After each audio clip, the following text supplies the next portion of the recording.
السلام علیکم ورحمۃ اللہ وبرکاتہ۔ بسم اللہ الرحمن الرحیم، الحمد للہ رب العالمین، والصلاة والسلام علی رسولہ الامین، اما بعد۔ الحمد للہ آج کی تراویح میں ہم نے مکمل 6 سورتوں کو مکمل کیا ہے، سورہ حجرات سے لے کر سورہ رحمان تک۔ قرآن مجید میں جتنی بھی مکی سورتیں ہیں، اللہ رب العالمین نے جن سورتوں کو مکے میں نازل کیا نبی صلی اللہ علیہ وسلم کی مکی زندگی میں، ان سورتوں میں اللہ رب العالمین نے 3 موضوعات پر بار بار لوگوں کو سمجھایا۔ ایک توحید، دوسرا رسالت، اور تیسرا آخرت۔ حالات کی مناسبت سے، حالات کی ضرورت کے اعتبار سے اللہ رب العالمین لوگوں کو سمجھانے کے لیے سورت جب بھی نازل ہوتی اس وقت کے حساب سے جس بات کی ضرورت ہوتی اللہ رب العالمین اس سورت کو، ان آیتوں کو نازل فرماتا۔ تو مکے میں مشرکین مکہ کو جو 3 باتیں ضرورت تھی سمجھانے کی، ایک توحید تھی، دوسرا رسالت تھا، اور تیسرا آخرت تھا، تو ان موضوعات کو دہرایا گیا۔ تو آج کی تراویح میں بھی ہم نے جتنی صورتیں سنی ان میں سے سورہ حجرات کے علاوہ تقریباً ساری صورتیں مکی صورتیں ہیں، اور ان صورتوں میں اللہ رب العالمین نے انہی تینوں موضوعات کا تذکرہ فرمایا۔ اللہ رب العالمین کی عبادت، ایک اللہ کی عبادت کے سلسلے میں، اور نبی صلی اللہ علیہ وسلم کی اطاعت کے سلسلے میں، اور آخرت کے سلسلے میں۔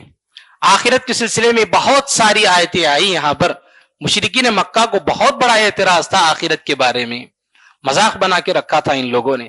تو اللہ رب العالمین نے جتنی بھی صورتیں گزری ہیں آج کی تراویح میں، اگر آپ غور کیے ہوں گے تو بہت ساری آیتیں آخرت کے بارے میں تھیں، جہنم کے بارے میں تھیں، اور جنت کے بارے میں تھیں، کہ جو لوگ آخرت کا انکار کرتے ہیں، توحید اور رسالت آخرت کا انکار کرتے ہیں، ان کو کس طرح سے عذاب دیا جائے گا، اور جو لوگ عبادت کریں گے، جو لوگ اطاعت کریں گے اللہ اور اس کے نبی صلی اللہ علیہ وسلم کی، کیا کیا نعمتیں ان کو ملیں گی۔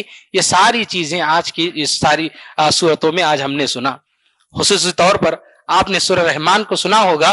سورہ رحمان، یہ اللہ رب العالمین نے جس انداز سے نازل کیا اس سورت کو، بہت ہی پیارا انداز ہے۔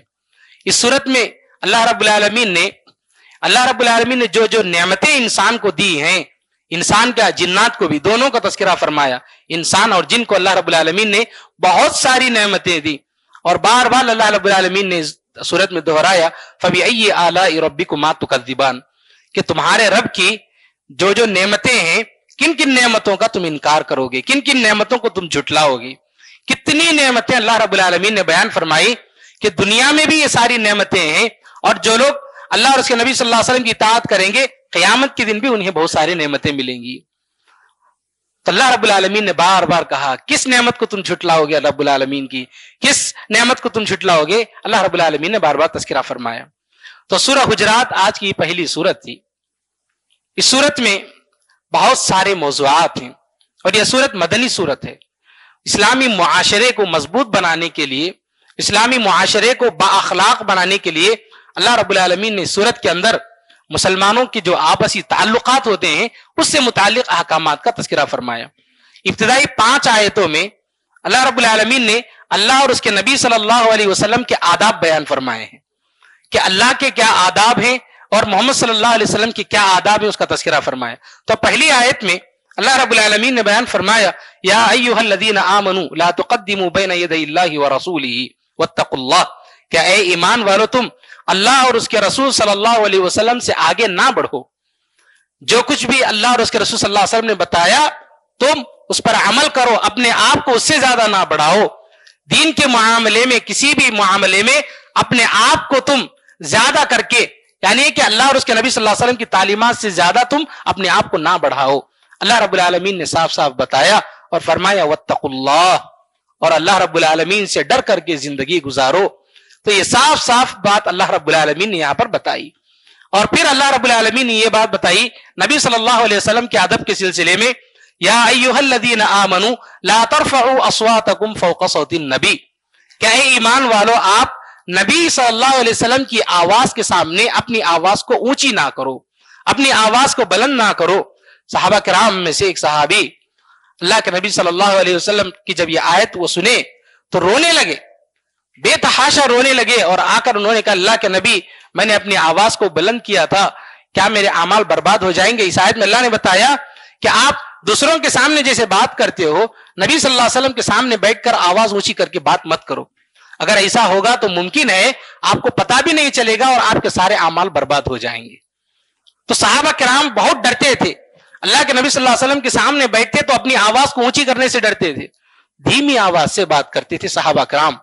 اور اس آیت میں صرف نبی صلی اللہ علیہ وسلم کے سامنے زور سے بات کرنے کے ہی سلسلے میں نہیں، بلکہ اس کا معنی یہ بھی بتایا گیا کہ اگر اللہ کے نبی صلی اللہ علیہ وسلم کی کوئی حدیث آتی ہے اور اس کے سامنے آپ اپنی آواز اونچی نہ کرو، نبی صلی اللہ علیہ وسلم کی حدیث کے سامنے اپنی آواز اونچی کر کے نبی صلی اللہ علیہ وسلم کی بات کی مخالفت نہ کرو۔ جو آدمی حدیث کی مخالفت کرتا ہے یا اللہ کے نبی صلی اللہ علیہ وسلم کی مخالفت کرتا ہے، وہ آدمی بھی اس آیت کی ضمن میں آتا ہے اور ممکن ہے کہ اس کے اعمال برباد ہو جائیں۔ تو اللہ رب العالمین نے یہاں پر تعلیم دی ہے۔ چنانچہ اللہ اور اس کے نبی صلی اللہ علیہ وسلم کے آداب کے سلسلے میں اللہ رب العالمین نے یہاں پر بتایا، اور اس کے علاوہ اللہ رب العالمین نے سورت کے اندر یہ بھی بتایا کہ اگر آپ کے پاس کوئی خبر لے کر کوئی آدمی آتا ہے، چاہے دین کا معاملہ ہو یا دنیاوی معاملہ ہو، آپ اس کے بارے میں پہلے تحقیق کریں، فتبینوا، آپ تحقیق کر کے اس کو قبول کریں۔ دین کے معاملات میں ایسا بہت سارا ہوتا ہے کہ لوگ دینی معاملات میں بہت سارے میسیجز آتے ہیں، بہت ساری باتیں ادھر ادھر کی سنتے ہیں، بغیر کسی تحقیق کے اس پر عمل کرنے لگ جاتے ہیں۔ انسان کو چاہیے کہ پہلے ہم تحقیق کر لیں۔ کئی سارے لوگ بتاتے ہیں بہت ساری باتیں، آج کل کیا ہے، واٹس ایپ ہے، واٹس ایپ میں بہت سارے میسیجز دین سے متعلق آتے ہیں اور لوگ اس کی تحقیق کیے بغیر اس پر عمل کرنا شروع کر دیتے ہیں۔ جیسے مثال کے طور پر کوئی میسج آتا ہے کبھی کبھار کہ اگر آپ یہ تسبیح پڑھیں گے تو آپ کو یہ فضیلت ملے گی، اگر آپ اتنے لوگوں کو شیئر کرو گے تو جنت کو جاؤ گے، اگر شیئر نہیں کرو گے تو جہنم کو جاؤ گے۔ اگر اس طرح کی باتیں آتی ہیں، لوگ سمجھ جاتے ہیں کہ یہ حدیث صحیح ہے۔ چنانچہ اس معاملے میں اس طرح سے جو بھی باتیں آتی ہیں ادھر ادھر سے، پہلے تحقیق کرنا چاہیے، چاہے دین کی بات ہو یا دنیاوی بات، پہلے اس کی تحقیق کر کے اس کے بعد اس پر عمل کرنا۔ اور دنیاوی معاملات میں بھی کوئی بھی بات آتی ہے فوراً شیئر نہیں کرنا چاہیے، پہلے تحقیق کرنا کہ بات صحیح ہے یا غلط، اس کے بعد ہی شیئر کرنا۔ جو بھی خبر آتی ہے لوگ شیئر کرنے لگتے ہیں، وہ صحیح ہے یا غلط۔ کبھی کوئی خبر ایسی ہوتی ہے تو 2 سال پہلے 3 سال پہلے کوئی حادثہ ہوا رہتا ہے اور اب شیئر کرنے لگ جاتے ہیں کہ ابھی ابھی یہ حادثہ ہوا ہے۔ چنانچہ اللہ رب العالمین یہاں پر یہ ادب بتاتے ہیں کہ آپ کوئی بھی خبر آتی ہے تو پہلے تحقیق کر لیجئے، اس کے بعد آپ اس پر عمل کیجئے اور لوگوں تک پہنچائیے۔ یہ بات بتائی گئی۔ اور اس کے بعد اللہ رب العالمین نے سورت کے اندر یہ بھی بتایا کہ مسلمانوں کے درمیان، اہل ایمان کے درمیان اگر کچھ لوگ لڑ رہے ہیں، جھگڑا کر رہے ہیں، تو آپ صلح کیجئے ان کے درمیان۔ صلح کرنا بہت بڑا کام ہے، بہت بڑی فضیلت کا کام ہے۔ دو آدمی اگر لڑ رہے ہیں تو آپ ایسے موقع پر ان کو ملانے کے لیے، ان کے جھگڑے کو ختم کرنے کے لیے جھوٹ بھی بول سکتے ہیں، اس کی اجازت بھی دی گئی ہے کہ بھائی نہیں، فلاں آدمی آپ کے تعلق سے بہت اچھی بات کہہ رہا تھا جبکہ اس نے نہیں کہا تھا، لیکن ان دونوں کو ملانے کے لیے، ان دونوں کے درمیان محبت پیدا کرنے کے لیے، لڑائی جھگڑے کو ختم کرنے کے لیے اس طرح سے جھوٹ بولا جا سکتا ہے۔ یہ بات بھی ہمیں بتائی گئی۔ چنانچہ لوگوں کے درمیان صلح کروانا، لوگوں کے جھگڑوں کو ختم کرنا، یہ بڑے فضیلت کا کام ہے۔ یہ بات اللہ رب العالمین نے یہاں پر بتائی۔ اور اللہ رب العالمین نے اس کے بعد جھگڑے ہی نہیں ہونا چاہیے، جھگڑے ہی نہ ہو تو اس کے لیے کیا کرنا ہے، اللہ رب العالمین نے کچھ آداب بتلائے۔ پہلی بات یہ بتلائی گئی کہ آپ کسی کا بھی مذاق مت اڑائیے، کسی بھی اعتبار سے، دین کے اعتبار سے، دنیاوی اعتبار سے، اس کے جسم کے حساب سے، اس کی شکل کے اعتبار سے، اس کے نسب کے اعتبار سے، خاندان کے اعتبار سے، گھر کے اعتبار سے، کسی بھی اعتبار سے آپ کسی کا مذاق مت اڑائیے، کیونکہ اس بات کا امکان ہے کہ وہ آدمی اللہ کے نزدیک آپ سے بہتر ہوگا، وہ عورت آپ اللہ کے نزدیک جو مذاق اڑانے والی عورت یا مرد ہے اس سے بہتر ہوگی وہ عورت اللہ کے نزدیک۔ اس لیے کسی کا مذاق مت اڑائیے۔ یہ اللہ رب العالمین نے قانون بنایا، وَلَا تَلْمِزُوا أَنفُسَكُمْ وَلَا تَنَابَزُوا بِالْأَلْقَابِ، آپ ایک دوسرے پر الزامات مت لگائیے اور ایک دوسرے کو برے القاب سے مت پکاریے۔ آج ہوتا ہے مختلف قسم کے القاب سے لوگوں کو ٹائٹل سے بلانے لگتے ہیں، اس کا اصل نام چھوڑ کر کے غلط کوئی لقب دے کر کے، کوئی ٹائٹل دے کر کے بلاتے ہیں۔ اللہ رب العالمین نے اس سے منع فرمایا۔ ہاں اس سلسلے میں ایک بات یاد رکھنی ہے کہ سامنے والے آدمی کو اگر آپ کسی ایسے نام سے بلاتے ہیں اگر اس کو تکلیف نہیں ہوتی ہے اس سے، تو سامنے والے آپس میں دوستی میں اگر کوئی ہنسی مذاق سے مختلف اگر القاب سے بلا لیتے ہیں جس کے اندر کوئی غلطی نہ ہو، گناہ والی بات نہیں ہے، اس کے اندر اس معنی کے اندر کوئی غلطی نہیں ہے، ایسے ہی ہنسی مذاق سے محبت سے اگر بلا رہے ہیں تو یہ الگ بات ہے، لیکن سامنے والے کو تکلیف ہو رہی ہے اس سے، اس کو پسند نہیں کہ اس نام سے اسے بلایا جائے، تو اللہ رب العالمین نے اسے القاب سے بلانے سے منع فرمایا ہے۔ اور اس کے علاوہ اللہ رب العالمین نے سورت میں بتلایا آپ کسی کے تعلق سے بھی بدظنی مت رکھیے، برا گمان مت رکھیے کہ یہ ایسا ہی کیا ہوگا، اس نے ایسا ہی سوچا ہوگا، جب تک کنفرم نہیں کرتے ہیں کسی بھی مسئلے میں بدگمانی اختیار مت کیجیے، یہ اللہ رب العالمین نے یہاں پر بتایا۔ اور اس کے بعد اللہ نے بتایا یہاں پر کہ آپ ایک دوسرے کی تجسس مت کرو، ایک دوسرے کی برائیوں کے پیچھے مت پڑو، ایک دوسرے کے عیب نکالنا، ایک دوسرے کی برائی نکال کر کے لوگوں میں پھیلا کر کے اس کو بدنام کرنے کی کوشش کرنا، یہ بہت ہی گندا کام ہے، یہ بہت ہی برا کام ہے۔ آپ دوسروں کی خوبیوں کو تلاش کیجئے اور اس کو پھیلائیے، محبت اس سے بڑھتی ہے۔ لوگوں کی برائیوں کو تلاش کر کے لوگوں کی برائیوں کو پھیلانا یہ بہت ہی غلط کام ہے، اللہ رب العالمین نے اس سے منع فرمایا۔ ایک اور چیز بتائی کہ آپ ایک دوسرے کی غیبت مت کیجیے۔ کتنے لوگ ہیں ایسے غیبت سے بچ جائیں گے، ہم میں سے اکثر لوگ اس میں پڑے ہوئے ہیں اور ہم جانتے بھی نہیں کہ ہم غیبت کر رہے ہیں، ایسا ہوتے رہتا ہے۔ ہم کو جب احساس ہو جائے کہ ہم غلطی کر رہے ہیں، ہمیں اپنے آپ کو اس سے بچانے کی ضرورت ہے، غیبت سے بچنا چاہیے۔ یہ اللہ رب العالمین نے یہاں پر بات بتائی۔ اور ایک بات یہاں پر یہ بتائی گئی کہ انسانوں میں سے چاہے وہ مرد ہو یا عورت، اللہ رب العالمین نے بتایا ان اکرمکم عند اللہ اتقاکم، تم میں سے اللہ رب العالمین کے نزدیک سب سے معزز وہ انسان ہے، وہ مرد یا عورت ہے جو جس کے پاس اللہ رب العالمین کا تقوی زیادہ ہے، جو اللہ رب العالمین سے زیادہ ڈرنے والا ہے، وہ اللہ کے نزدیک زیادہ معزز ہے۔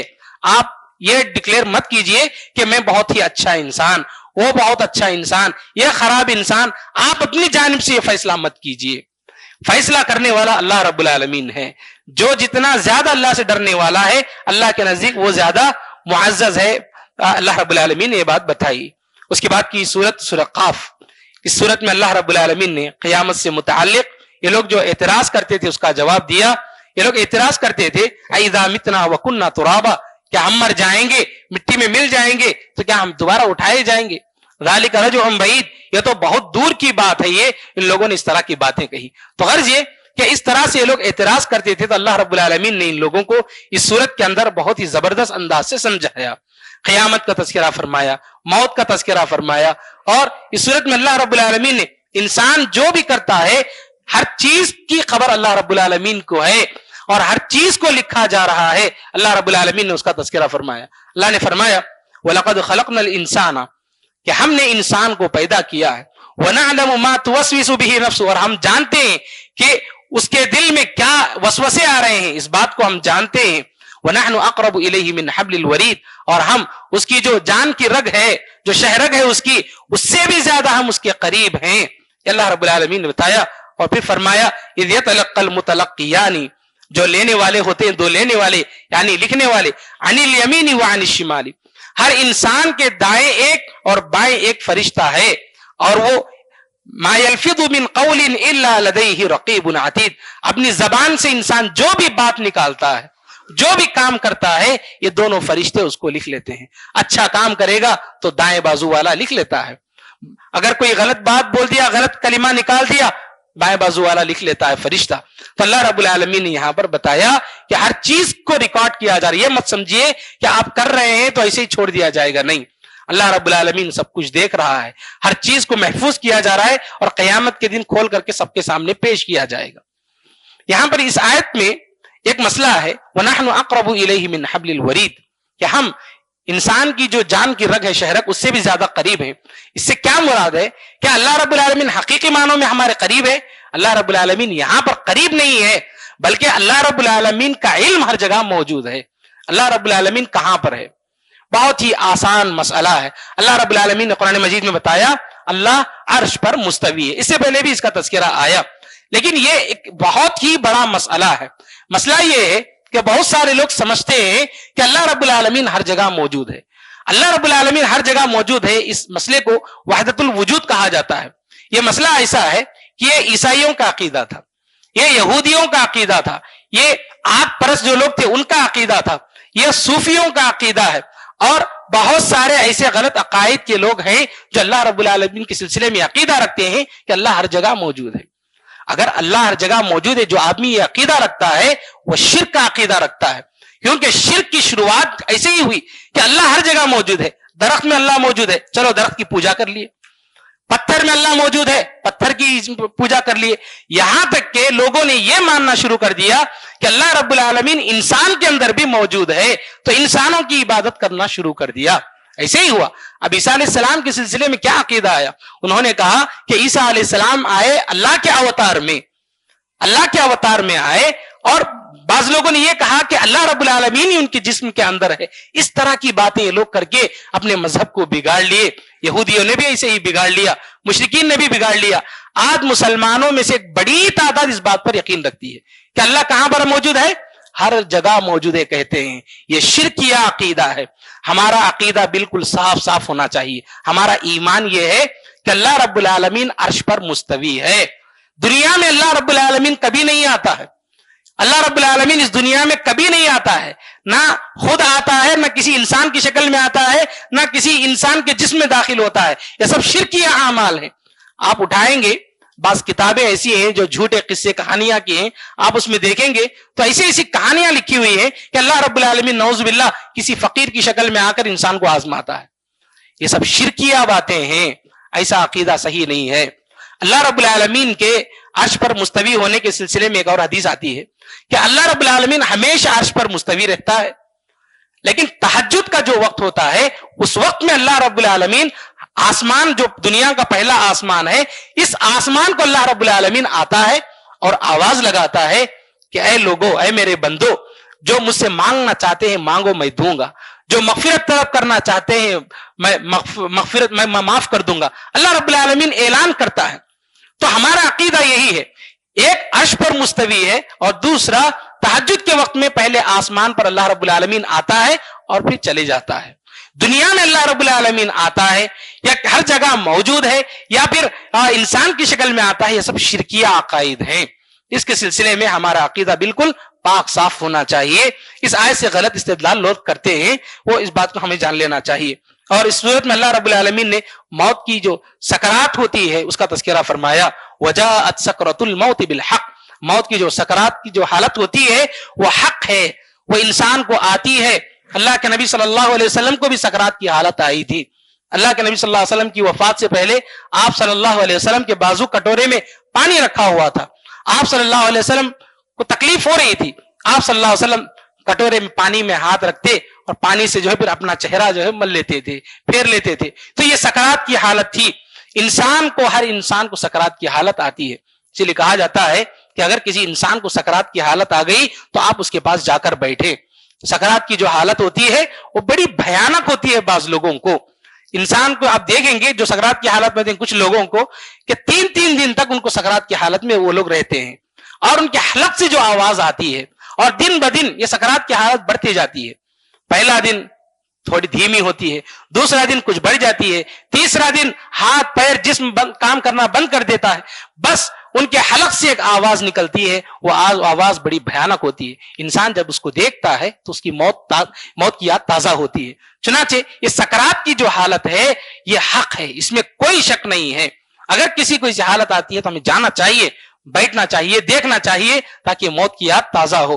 اللہ رب العالمین نے اس کا یہاں پر تذکرہ فرمایا، اور پھر اس کے بعد اللہ رب العالمین نے قیامت کے دن کے تعلق سے باتیں بتائی کہ قیامت کے دن ایسا ہوگا کہ جہنم سے پوچھا جائے گا، یوم نقول لجہنم، اللہ رب العالمین نے فرمایا کہ ہم جہنم سے پوچھیں گے قیامت کے دن، حل امتلأتی، کیا تو جہنم تو بھر گئی؟ وتقول حل من مزید، تو جہنم کہے گی اور بھی لوگ ہیں کیا، اور بھی ہیں کیا، لاؤ ڈالو اس میں جہنم یہ بات کہے گی۔ یہ اللہ رب العالمین نے یہاں پر اس صورت کے اندر بتایا۔ جہنم کے سلسلے میں بہت ساری باتیں آئی، چنانچہ جیسے کہ بات آئی تھی کہ مکی صورت میں اللہ رب العالمین نے آخرت، جنت، جہنم، ان باتوں کا تذکرہ فرمایا۔ اور اس کے بعد کی جو صورتیں ہیں اللہ رب العالمین نے سورہ زاریات میں، سورہ طور میں ایک بات بتائی، فرمایا والذین آمنوا واتبعتهم ذریتهم۔ اس صورت میں بھی یہی باتیں ہیں توحید، رسالت، آخرت کے تعلق سے۔ ان میں سے ایک بات بتائی اللہ رب العالمین نے، والذین آمنوا واتبعتهم ذریتهم بإیمان الحقنا بهم، کہ جو لوگ ایمان لاتے ہیں، اہل ایمان ہیں، اور وہ اپنے بچوں کو بھی ایمانی تربیت کرتے ہیں، اگر وہ مر جاتے ہیں، ماں باپ بھی، بچے بھی، بیوی بھی اگر مر جاتے ہیں، تو قیامت کے دن اللہ رب العالمین ان سب کو جنت دے گا، اور جنت دے گا نہیں بلکہ اللہ رب العالمین نے فرمایا کہ جنت میں ان سب کو ایک جگہ جمع کرے گا، الحقنا بہم ذریتہم، اللہ رب العالمین ان کو ان کی اولاد کے ساتھ ملا دے گا، وما التناہم من عملہم من شیء، ہم ان کے اعمال میں سے کچھ بھی کم نہیں کریں گے، درجات میں سے کم نہیں کریں گے۔ اس کی تفسیر میں عبداللہ ابن عباس رضی اللہ تعالیٰ بیان کرتے ہیں کہ کیا مطلب ان کے درجات کو کم نہیں کریں گے؟ مطلب یہ ہے کہ جیسے مثال کے طور پر باپ کا عمل زیادہ ہے، باپ اونچی جنت میں ہے، جنت کے کئی درجات ہیں، اور اولاد کے عمل کے حساب سے اولاد نیچے والی درجے میں ہے۔ اب اللہ رب العالمین ان دونوں کو ملانا ہے، تو اوپر والے جو آدمی ہیں ماں باپ کو، ان کو نیچے نہیں لائے گا، بلکہ نیچے والے جو لوگ ہیں اللہ رب العالمین ان کو اوپر کر کے ان سب کو اوپر والی جگہ پر جنت میں اللہ رب العالمین ایک جگہ جمع کرے گا، پوری فیملی کو ایک جگہ جمع کرے گا، یہ اللہ رب العالمین کا وعدہ ہے۔ وما التناہم من عملہم من شیء، ہم ان کے درجات کو یا ان کے عمل کو کم نہیں کریں گے۔ چنانچہ ہر مسلمان کی ایک کوشش ہونا چاہیے اور دعا کرنا چاہیے، کوشش یہ ہونی چاہیے کہ میں جب تک زندہ رہوں صحیح ایمان پر زندگی گزاروں، میرے بچوں کو بھی میں صحیح ایمان کی تربیت کروں، اور جب مر جائیں گے تو دعا یہ کرنا کہ اللہ جب ہم مر جائیں گے جنت میں جائیں گے ہم سب کو ایک جگہ جمع کر دے، یہ دعا کرتے رہنا چاہیے۔ اللہ رب العالمین نے سورت کے اندر اس آیت میں اس کا تذکرہ فرمایا کہ اللہ رب العالمین جمع کرے گا اہل ایمان کو۔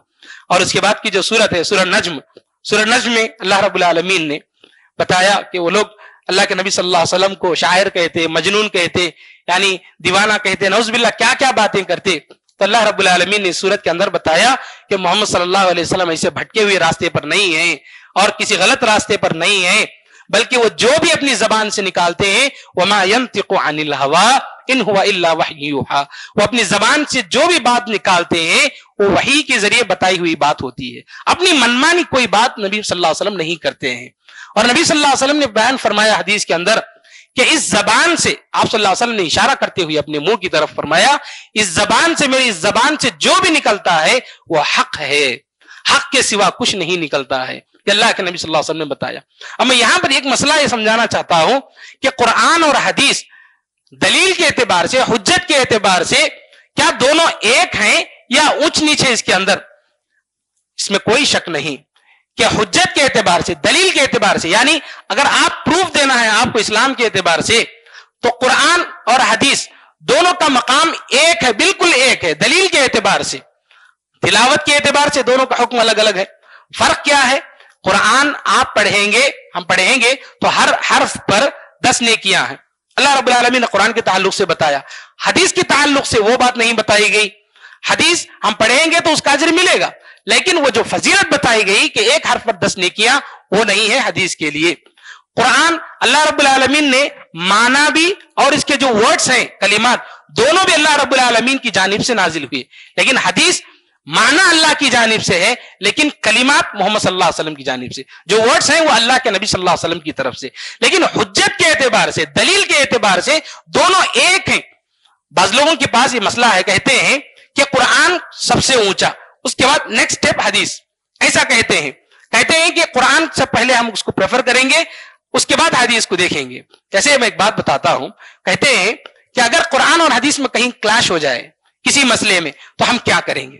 وہ کہتے ہیں پہلے قرآن کو دیکھیں گے، اس کے بعد حدیث کو ہم اگنور کر دیں گے، گرچہ وہ حدیث صحیح ہو، اس طرح کی باتیں کرتے ہیں، لیکن ایسی کوئی بات نہیں۔ قرآن اور حدیث کے اندر آپ کو کبھی تعارض نہیں ملے گا، آپ کو کلیش نہیں ملے گا۔ اس مثال کے طور پر سورۃ الفاتحہ کے سلسلے میں، سورۃ الفاتحہ قرآن کے سلسلے میں اللہ رب العالمین نے بتایا کہ جب کبھی آپ قرآن کی تلاوت سنتے ہیں تو آپ فوراً خاموشی کے ساتھ اس کو سننا چاہیے، کچھ نہیں کرنا چاہیے، یہ اللہ رب العالمین نے قرآن میں حکم بتایا۔ لیکن حدیث کے اندر نبی صلی اللہ علیہ وسلم نے بتایا کہ نماز میں سارے لوگوں کو اس کے یعنی سورہ فاتحہ کی تلاوت کرنا ہے۔ تو بعض لوگ جو کہتے ہیں کہ نماز میں سورہ فاتحہ نہیں پڑھنا ہے امام کے پیچھے، وہ کہتے ہیں کہ اللہ نے قرآن میں کہا ہے کہ کچھ نہیں پڑھنا، خاموش رہنا۔ اب حدیث میں اللہ کے نبی صلی اللہ علیہ وسلم بتا رہے ہیں کہ پڑھنا ہے، تو وہ کہتے ہیں کہ نہیں، ہم پہلے قرآن کو درجہ دیں گے۔ اس کے بعد حدیث. تو اللہ نے قرآن میں بتایا ہے تو ہم اس کو قبول کریں گے, گرچہ نبی صلی اللہ علیہ وسلم نے حدیث میں بتایا ہو اور حدیث صحیح ہو, لیکن ہم اس کو قبول نہیں کریں گے جبکہ وہ حدیث صحیح ہے.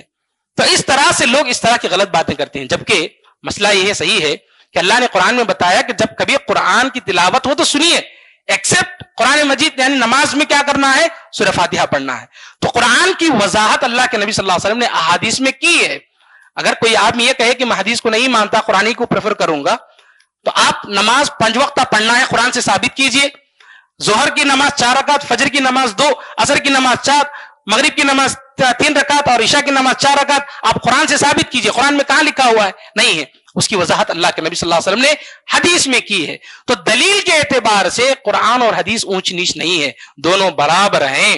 اللہ رب العالمین نے یہی بتایا, ان ہوا الا وحی یوحا, محمد صلی اللہ علیہ وسلم نے جو بھی بتایا, جو بھی بیان کرتے ہیں وہ وحی ہے.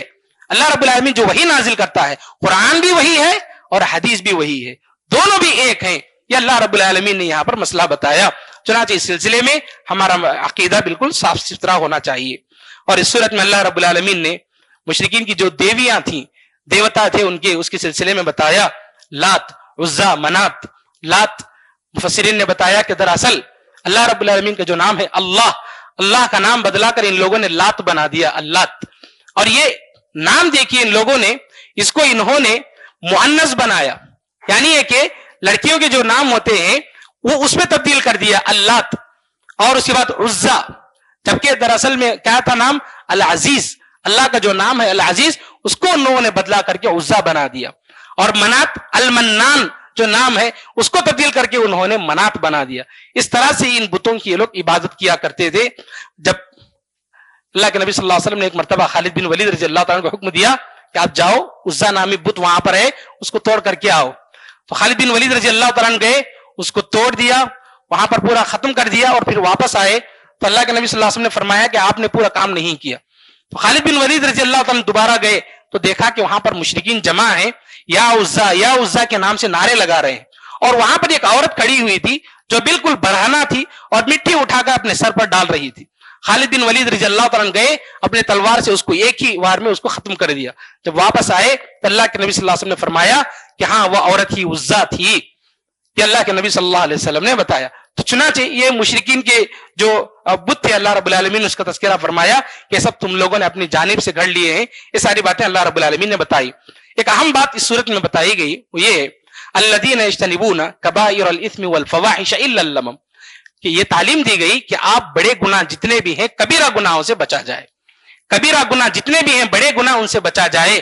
الا اللمم, اگر کوئی آدمی چھوٹے گناہ کرتا ہے, ان ربک واسع المغفرہ, اللہ رب العالمین خود بخود ان چھوٹے گناہوں کو معاف کرے گا. اس کے لیے توبہ کی ضرورت نہیں ہے. انسان کوئی بھی چھوٹی نیکی کرے گا تو اس نیکی کے بدلے میں وہ گناہ آٹومیٹک معاف ہو جائیں گے. لیکن کبیرہ گناہ کوئی آدمی کرے گا, بڑا گناہ, اس کے لیے الگ سے توبہ کرنا پڑے گا. اگر وہ توبہ کیے بغیر مر جاتا ہے تو قیامت کے دن اس کو سزا مل سکتی ہے.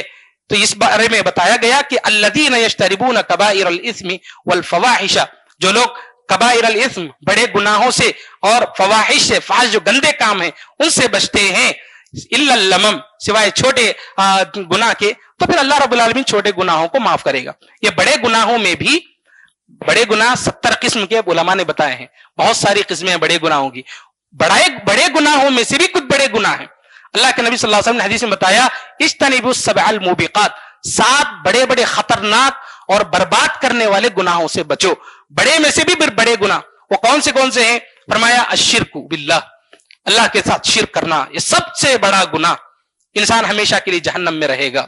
اور ایک اور بڑا گناہ, بڑے گناہوں میں سے ایک ہے السحر, جادو کرنا یا کروانا. یہ جو ہے نا بڑے گناہوں میں سے ہے. قتل النفس, کسی کا قتل کرنا, ناحق قتل کرنا, یہ بھی بڑے گناہوں میں سے ہے. اکل الربا, سود کا مال کھانا, یہ بھی بڑے گناہوں میں سے. اکل مال الیتیم, یتیم کا مال کھانا. التولی یوم الزحف, یعنی میدان جنگ سے بھاگ جانا. اور پھر اس کے بعد فرمایا مومن اور بھولے بھالی عورتیں جو ہوتی ہیں ان پر الزام لگانا. یہ جو 7 گناہ ہیں بڑے گناہوں میں سے سب سے ٹاپ لیول کے گناہ ہیں. یہ ایسے خطرناک گناہ ہیں کہ انسان کے دنیا اور آخرت برباد ہوتی ہے. انسان کو ان سارے گناہوں سے بچنا چاہیے. اللہ رب العالمین نے بڑے گناہوں کے سلسلے میں بیان فرمایا. اس کے بعد سورۃ القمر ہے. سورۃ القمر میں اللہ رب العالمین نے چاند کے جو ٹکڑے ہوئے تھے اس کا تذکرہ فرمایا کہ مشرکین مکہ نے کہا تھا اللہ کے نبی صلی اللہ علیہ وسلم سے کہ آپ بتا دیجئے نشانی، کوئی ایسی نشانی بتا دیجیے کہ دیکھ کر ہم اسلام قبول کر لیں. تو اللہ کے نبی صلی اللہ علیہ وسلم نے دعا کی، چاند کے 2 ٹکڑے ہو گئے. تو مشرکین نے کہا کہ جادو کے ذریعے تم یہ کام کر رہے ہو، اور یہ جادو جو ہوتا ہے یہ چھوٹے علاقے پر ہی ہو سکتا ہے، بہت دور دور تک جادو نہیں ہو سکتا. جادوگر جو جادو کر سکتے ہیں ایک مختصر علاقہ جو ہوتا ہے اس پر کر سکتے ہیں. تو مشرکین نے کہا کہ آپ کا جادو ایک حصے پر ہی ہوگا، اب دور دور جو لوگ موجود ہیں، سفر پر ہیں، ان سے ہم پوچھیں گے. وہ لوگ دیکھیں ہوں گے کہ چاند کے 2 ٹکڑے. جب لوگ مسافرین آئے مکہ کو، ان سے پوچھا گیا مسافرین سے کیا آپ لوگوں نے بھی دیکھا چاند کے 2 ٹکڑوں کو؟ تو ان لوگوں نے کہا کہ ہاں ہم نے بھی دیکھا. اس کے باوجود بھی ان لوگوں نے اسلام قبول نہیں کیا. اللہ رب العالمین نے فرمایا اقتربت الساعۃ وانشق القمر، قیامت قریب آ گئی، چاند کے ٹکڑے ہو گئے. وَإِن يَرَوْا آیَةً يُعْرِضُوا، اور یہ لوگ جب نشانی دیکھ لیتے ہیں، يُعْرِضُوا اعراض کرتے ہیں، اگنور کرتے ہیں، مخالفت کرتے ہیں. وَيَقُولُوا سِحْرٌ مُسْتَمِرٌ، بس یہ تو جانے والا جادو ہے. اس طرح کی باتیں یہ لوگ کیا کرتے تھے. اللہ رب العالمین نے اس کا تذکرہ فرمایا. مورخین نے لکھا ہے کہ ہندوستان میں بھی کیرلا میں کوئی بادشاہ تھا، اس نے اس زمانے میں دیکھا تھا چاند کے 2 ٹکڑوں کو ہندوستان سے، اور اس نے اپنے لوگوں کو بھیجا کہ کیا معاملہ ہے. وہ لوگ پوری دنیا گھومتے گھومتے گھومتے اللہ کے نبی صلی اللہ علیہ وسلم تک پہنچے، اور اللہ کے نبی صلی اللہ علیہ وسلم سے جان بوجھ پورا استفسار کیا. تو یہ لوگ اسلام کا پیغام لے کر یہاں پر آئے، اور اس بادشاہ نے اسلام کو قبول کیا کہ اللہ کے بادشاہ نے. اس طرح کی تاریخی روایتوں میں علماء نے لکھا ہے. تو غرض یہ کہ یہ جو روایت ہے یہ بالکل صحیح ہے، اور اللہ رب العالمین نے یہاں پر جو بیان کیا وہ اس پر ہمارا ایمان ہونا چاہیے. آج سائنٹیفک حساب سے بہت لوگ اس کو غلط ثابت کرنے کی کوشش کرتے ہیں کہ چاند کے 2 ٹکڑے ہوئے، اس سلسلے میں ہمارے پاس کوئی پروف نہیں ہے، اس طرح کی باتیں کرتے ہیں.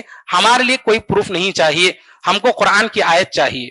اللہ رب العالمین نے بتایا، حدیث میں نبی صلی اللہ علیہ وسلم نے بتایا، بس اس کے لیے ہمیں کوئی دلیل اور نہیں چاہیے، بس آنکھ بند کر کے ہمیں قبول کرنا ہے اور اس پر ایمان لانا چاہیے. یہ باتیں ہمیں بتائی گئیں. رب العالمین سے دعا ہے کہ اللہ تعالی ہم سب کو جو بھی باتیں بتائی گئیں ان باتوں پر عمل کرنے کی توفیق نصیب فرمائے. اللہ ہماری نیکیوں کو قبول فرما. رب العالمین ہمارے گناہوں کو معاف فرما. رب العالمین ہم جو بھی عبادتیں کر رہے ہیں اللہ اس رمضان میں، اللہ ہماری عبادتوں کو قبول فرما. رب العالمین ہماری عبادات میں ہمیں اخلاص عطا فرما. رب العالمین جب تک ہمیں زندگی دے کتاب و سنت کے مطابق زندگی گزارنے کی توفیق نصیب فرما. جب موت آئے خاتمہ بالخیر فرما. آمین وآخر دعوانا الحمدللہ رب العالمین. ربنا تقبل منا انك انت السميع العليم وتب علينا انك انت التواب الرحيم برحمتك يا ارحم الراحمين. الحمد لله رب العالمين.